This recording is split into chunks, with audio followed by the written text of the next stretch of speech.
Barrett Edelstein here, your celeb expert and your celeb savant.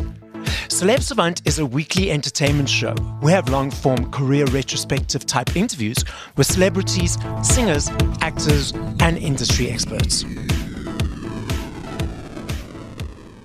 Up next on Celeb Savant, I'll be speaking to Mike Scott from the Waterboys. The Waterboys are a folk rock band formed in Edinburgh in 1983 by Scottish musician Mike Scott. The band's membership, past and present, has been composed mainly of musicians from Scotland, Ireland, Wales and England. Mike Scott has remained as the only constant member throughout the band's career. They've explored a number of different styles, but their music is mainly a mix of folk music with rock and roll. Up next on Celeb Savant, we've got Mike Scott from the Waterboys. Thank you for joining me, Celeb Savant, today. So where do we find you in the world? What's happened in your life and how are you doing? I'm in Dublin, Ireland at home, just returned from a family holiday to Japan. Mm-hmm. And like Billy Dicky, I'm doing very well. And how was Japan? Hot. Was it hot? Very hot. Let's take it all the way back to the beginning of your music career.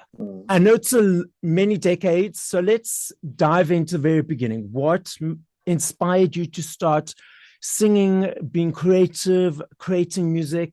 Let's start at the very beginning. Well, I started to fall in love with records, Barrett, when I was about 9 years old. You know, later on, I would get crushes on girls, but first I got crushes on records.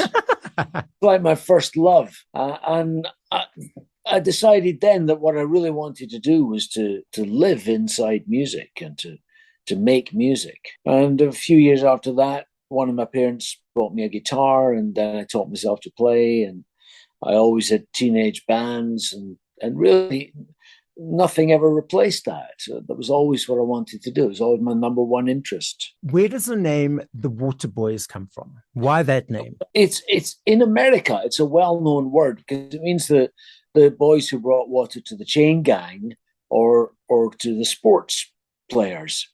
But it's not a word that's known in the British Isles, where I come from. And I encountered it on a Lou Reed album. The album was called Berlin. It's one of his best-known albums. It was a great favorite of mine when I was a teenager. And there's one song where he sings, "I am the water boy." And I didn't know what a water boy was, but I liked the feel of the word. I liked the mystery of the word.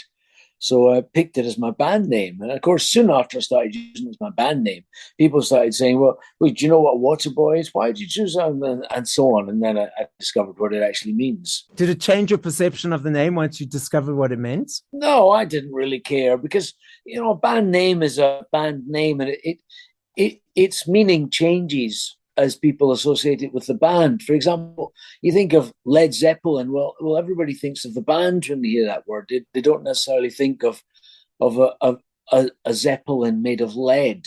They think of the band. When you think Beatles, people don't think what a bad pun it is. They just think of the Beatles. I suppose so. Yeah, that's correct. Let's dive into the creative mind of Mike. Tell us, what is the process of creating songs or music? Is it still the same today as it was then? How does the process of creating from nothing to a 3 to 4 minute song come about for you? Well, it can come about in all different kinds of ways. Okay. Not an easy question to answer cold like that because it's such a wide topic, and there is such a variety of ways, especially for an older artist like myself. Over my life in music, I've discovered so many different ways that a song can be sparked. A song can come out of a chord sequence. I might be playing guitar and a light upon a chord sequence that really turns me on, and I think, oh, it sounds like a song. Man, what words could go with this? Or it could come from a title. Yes. Like Full of the Moon, which was a title that became a song. Or it could come from a couplet, a rhyming couplet. Or it might be that I've got a concept and I want to write a song about a specific matter. And I write in all those ways. I suppose I had a more limited set of spurs to songwriting when I began. And over the years, it's broadened.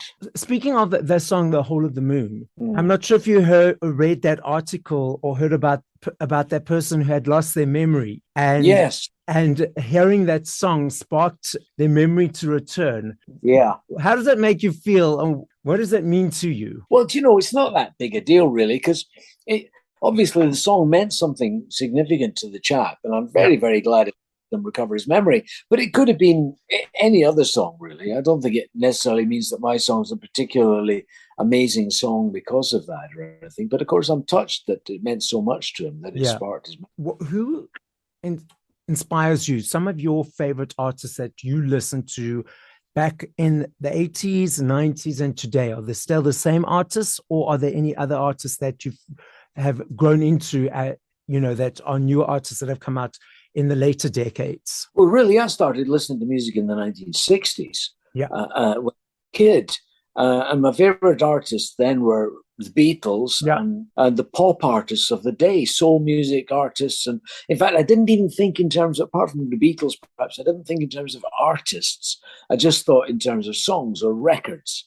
And I would have all my favorite records. Then, when I reached about 11 or 12, I began to be a fan of particular artists like the Rolling Stones or Bob Dylan and so on.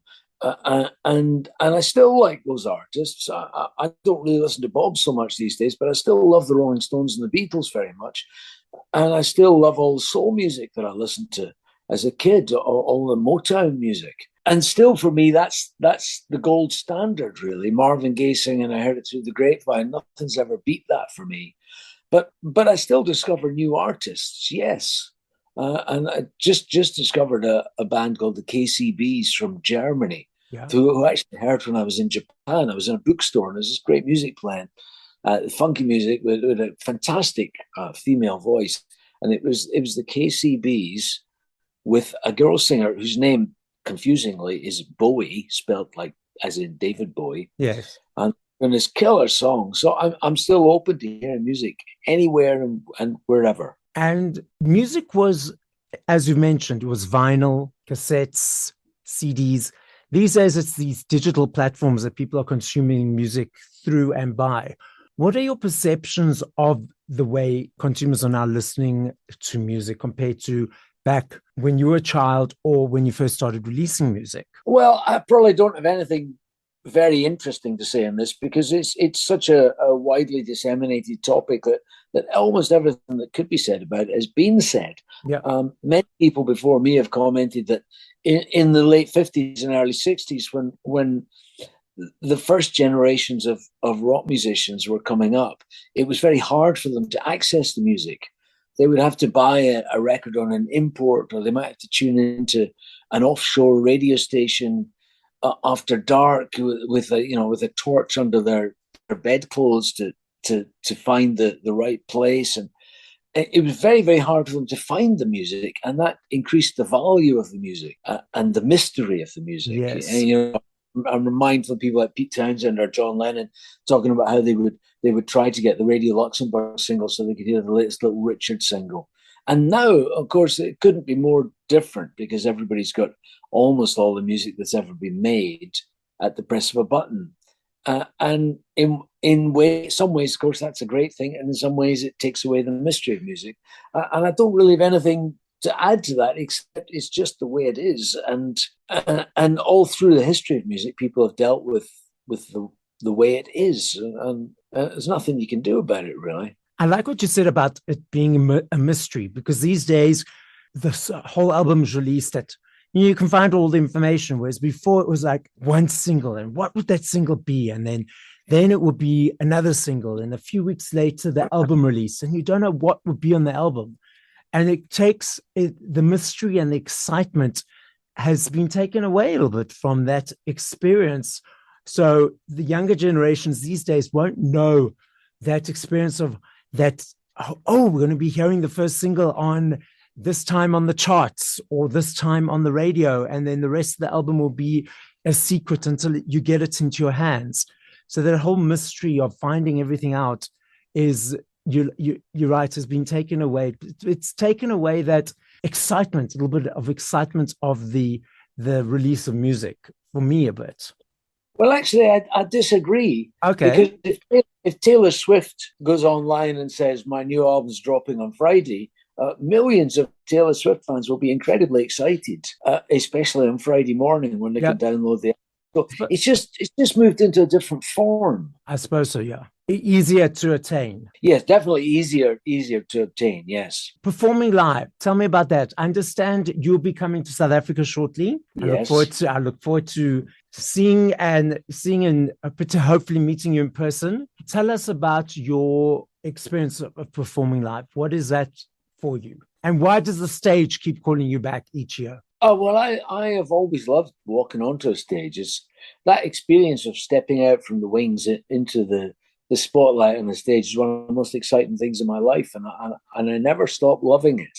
What brings you that excitement? What are the different elements for you? Well, it's a combination of things, I suppose. I've got to say, I don't think about it. I don't Okay. unpack it. It's just something I enjoy. But if I had to think about it and say what are the elements that make up that excitement, part of it, of course, is the audience and Yes. the excitement of if the audience is excited themselves, of course, that creates a strong atmosphere. And part of it is the fact of actually standing on a stage and everyone's attention being on me, and it's also the pleasure and excitement and indeed privilege of playing music into the consciousness of the audience, of delivering something, and also something that's unpredictable. I don't know exactly what form it's going to take when we start playing, and I don't know exactly how I'm going to sing the song. I'm not sure exactly how I'm going to play the guitar, and I'm not sure exactly what my band are going to do. There's a whole lot of discovery to happen on that stage, and I enjoy the act of delivering that or channeling that to the audience, and then getting the audience's feedback, and then using the audience's feedback to inspire me a little bit higher, and so on. And the whole experience is a very satisfying and exciting one. Of course, sometimes it goes wrong as well, and every artist knows you can have a bad gig or you can have an off night. But fortunately, in the Waterboys, we don't seem to have many of those, and I've always enjoyed our live work. And I'm very much a person who likes to stand like right in the front at concerts. Mm-hmm. And what bothers me about the rest of the people is they've got their cell phones up trying to get perfect video, perfect photo, where you guys are right there, right in front of us. And I find it so distracting for myself seeing everyone with their cell phones trying to get those perfect elements of perfect videos. What are your thoughts these days of just so many people with their cell phones up compared to being in the present moment and just being there and enjoying the show? Yeah, well, it's an interesting thing, isn't it? It's an interesting psychology behind it. The reason that they're putting the cell phones up is that they want to share it with other people who are not there. And they want to share it to show how cool they are, perhaps, or maybe they just love the music and want to share the music. They've got their own motivations for doing it, and I don't have a big problem with it. If someone down in the few front rows is filming a video and they've got a light on me, now I'd have a problem with that because that begins to distract from the show. Yeah. And another thing, I noticed a very interesting thing recently. We did some shows, acoustic shows in small venues in the USA. And we did a show in Brooklyn, and someone had taken a photograph from the side of the stage, but above, from a little balcony to one side of the stage. Yeah. And you could see the stage very clearly, a very nice picture of us performing, but you could also see the first four rows of the audience. And I could see half a dozen people were looking at their mobile phones. And I'm not talking about filming on their mobile phones like you were talking about. But they're doing their fucking emails or something on the mobile phone, or they're reading Twitter. And I thought that's totally out of order. If you're gonna gig and spend your time looking at your phone, stay out. Don't kill the atmosphere by doing it in the auditorium. Oh yeah, I mean, these days people can't concentrate on one thing. They have to like be busy, be at movies or at a show, and instead of just being present on that or videoing, their minds can't consume more than one thing at a time. There has to be 500 things at the same time. Oh, that is so irritating. People are addicted to their phones.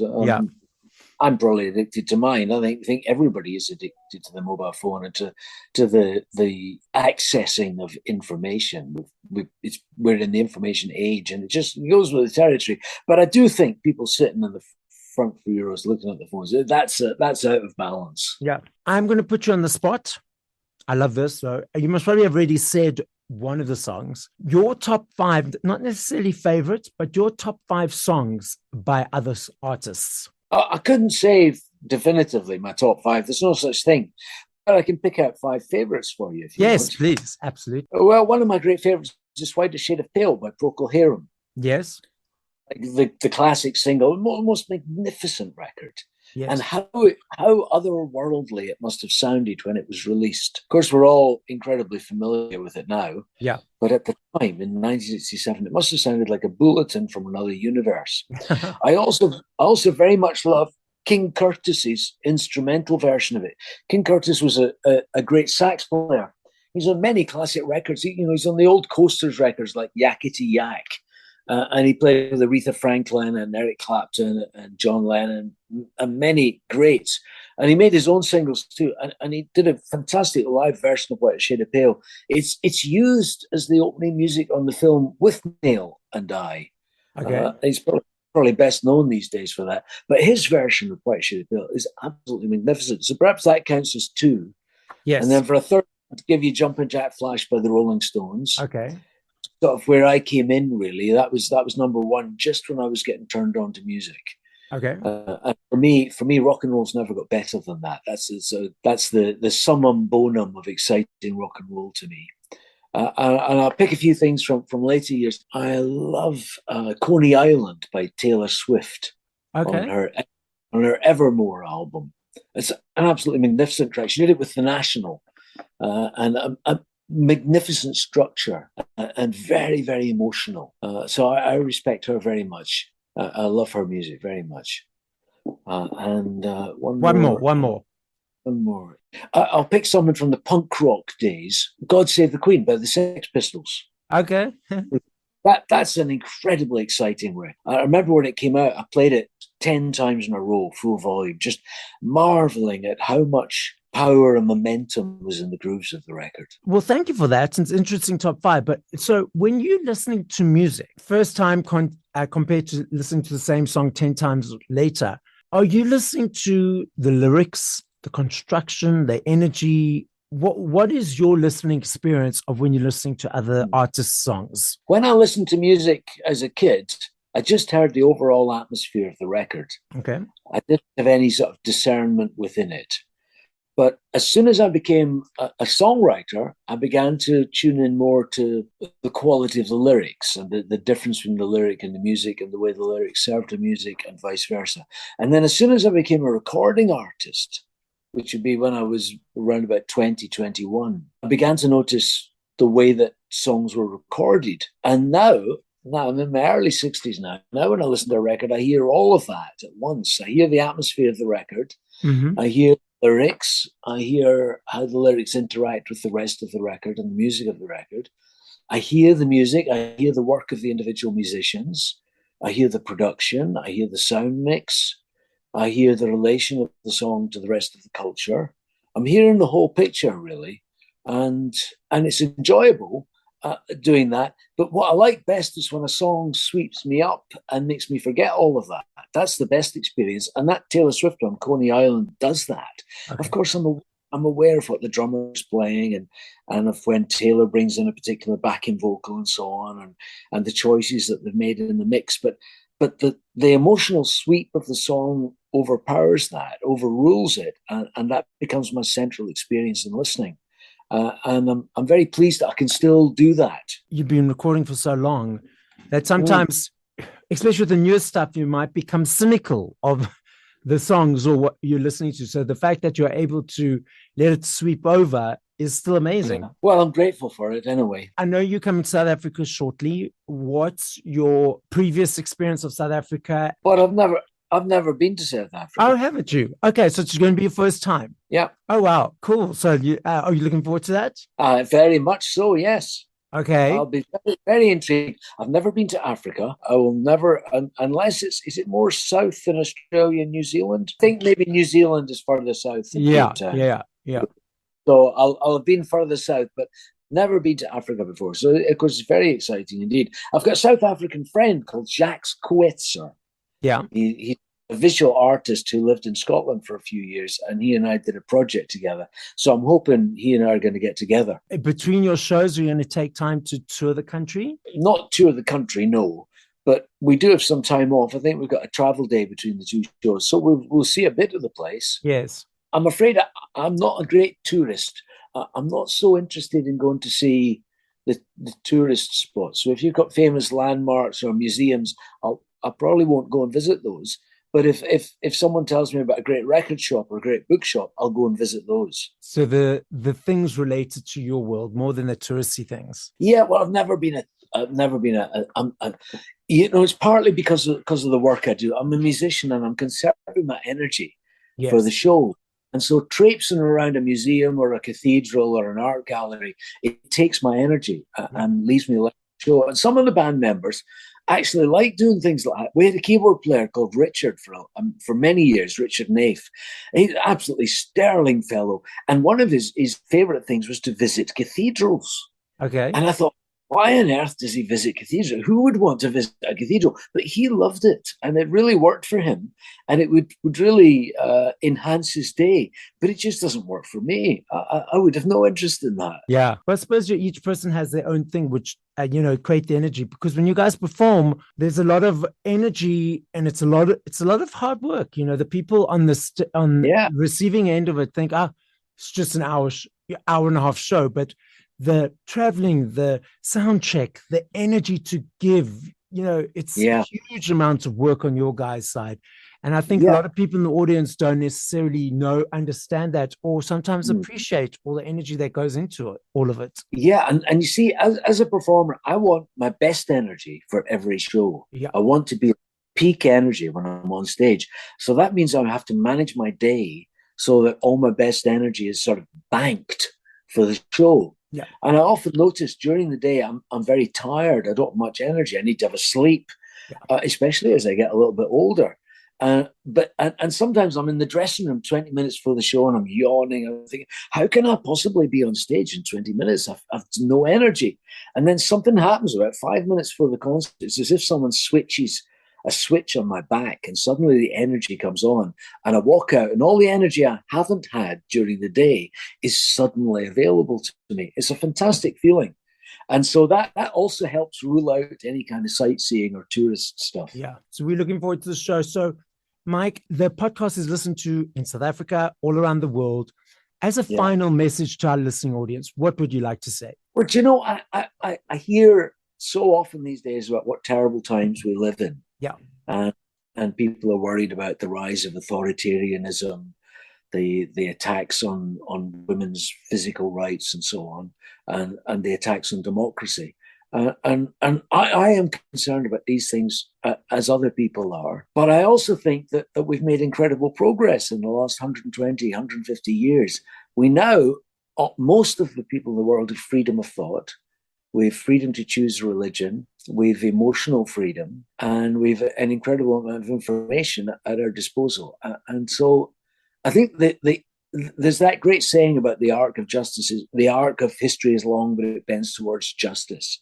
And I would subscribe to that. We are evolving and there are setbacks, but we keep evolving and we ain't fucking going back. I like that. And we dropped the mic right there. Thank you.